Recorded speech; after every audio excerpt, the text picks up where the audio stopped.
Good afternoon.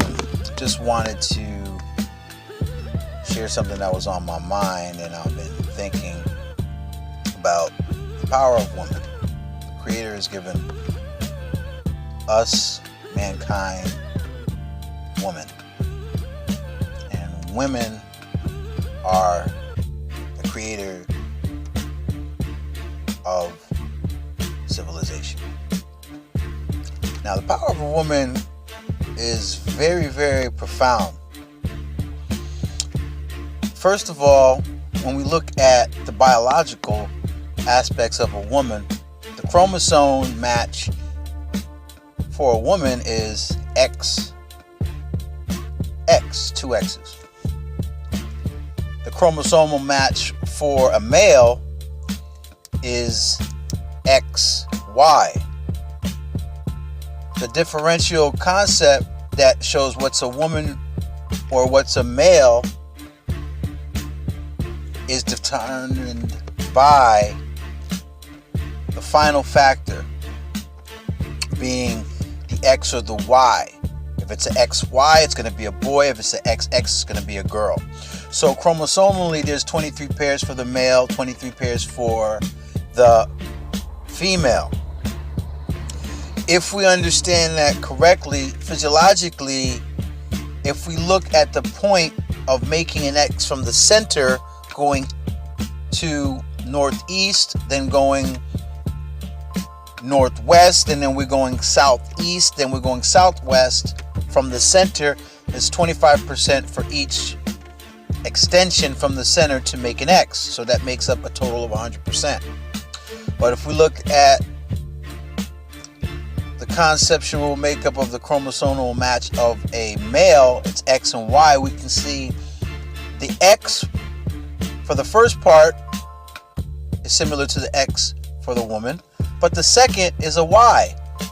The ending part of that Y should be an X, but it's not there, so it looks like a Y.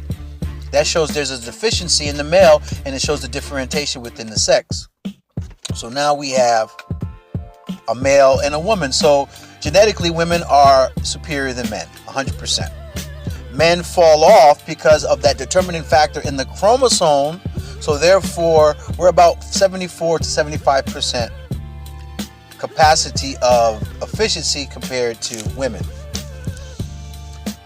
Physiologically, if you look at a woman in her gestational period or when she's pregnant and having a baby, she could take up to 60 pounds per square inch of pain when she's delivering a child.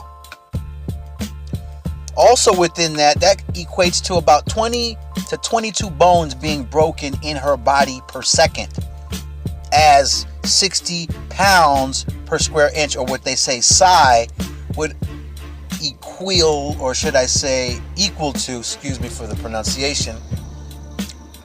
So as we look at that, the woman is stronger than the male.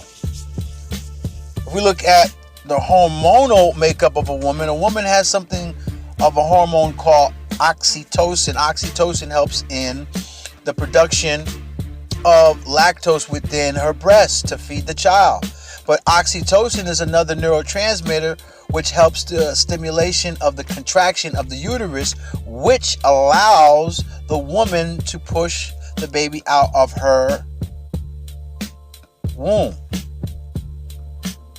Also, the connection that the woman has with the child, when the child starts to cry, it will stimulate the production of lactocin, which is the hormone to produce the milk, but it's stimulating again the oxytocin to produce the milk.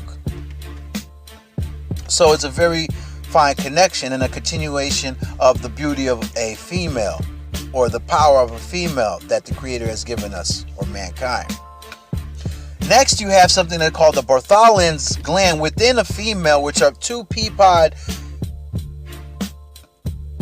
little organs within her vagina, or the vaginal orifice, which actually secretes a mucus which is similar to the pre-ejaculatory fluid, which is secreted by the Cowper's gland, or what they call the bulbothurial glands of a male, which is located under the prostate, which secretes semen. So a woman is asexual. She can produce by herself, which they did in the ancient times, just by stimulating her Bartholin's gland to secrete sperm or spermatozoa, and which will go through the fallopian tube to attach to the embryo, going right down into the uterus to settle. Of every month she's what? Producing an egg. So she can produce asexually without having intercourse with the male. Or she can choose to procreate with the male and have a child. And this again shows the greatness of a woman. So with that being said, just looking at those little things, and these are key facts. And some doctors don't care to tell you that, but women can produce without having a male around. Literally. And it's been proven. But due to the loss of the connection of the mind and the spirit, physically, it's not possible. Or it could be possible, but it has to be in tune.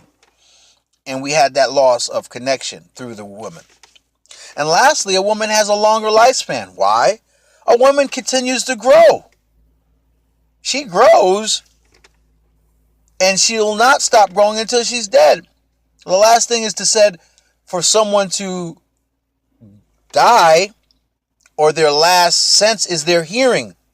And the last physical part of a man to grow is actually his nose. That's why you see men, when they grow, their noses are one of the things that continues to grow until they die. But a woman continues to grow throughout her life until she's dead.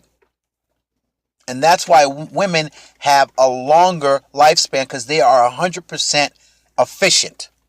Men, we are 75% efficient. So men, we are genetically inferior to women. I just wanted to share that with you. So when you look at a woman, think twice. That's why the Creator allows women to do this great job of procreating and creating mankind. So take that for what it's worth. Do your research, but next time you see a woman, think twice.